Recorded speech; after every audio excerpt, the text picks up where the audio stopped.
Mark কইতে দাও। একটা খুব ইম্পর্টেন্ট কথা যে average speed is not average of speeds. ঠিক আছে, এই জায়গাটা যেসা জায়গার মধ্যে বোল্ড করে লেখা রাখো। Average speed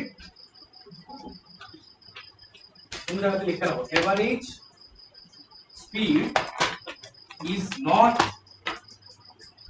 average of speeds. ঠিক আছে, এভারেজ স্পিড কোন সময়ই অনেকগুলো স্পিডের এভারেজ হয় না। ঠিক আছে, এটা হইব কোন ক্ষেত্রে, only it will be possible if the times are equal. যদি সময় সমান থাকে তখনই খালি স্পিডের এভারেজ করে দিলে এভারেজ স্পিডটা হয়। বুঝতে পারছো? যেমন একটা एग्जांपल নিয়ে আমি বলছি, আজকে মনে করো আমি যদি একটা মনে করো এখান থেকে এর থেকে মনে করো সি অবধি আমি গেছি, মিডলে একটা ডিসটেন্স আইতাছে আমার বি। ঠিক আছে, এখন আমার প্রশ্নের মধ্যে কইছে এর থেকে বি যাইতে সময় লাগছে মনে করো টি টাইম লাগছে। ঠিক আছে, আর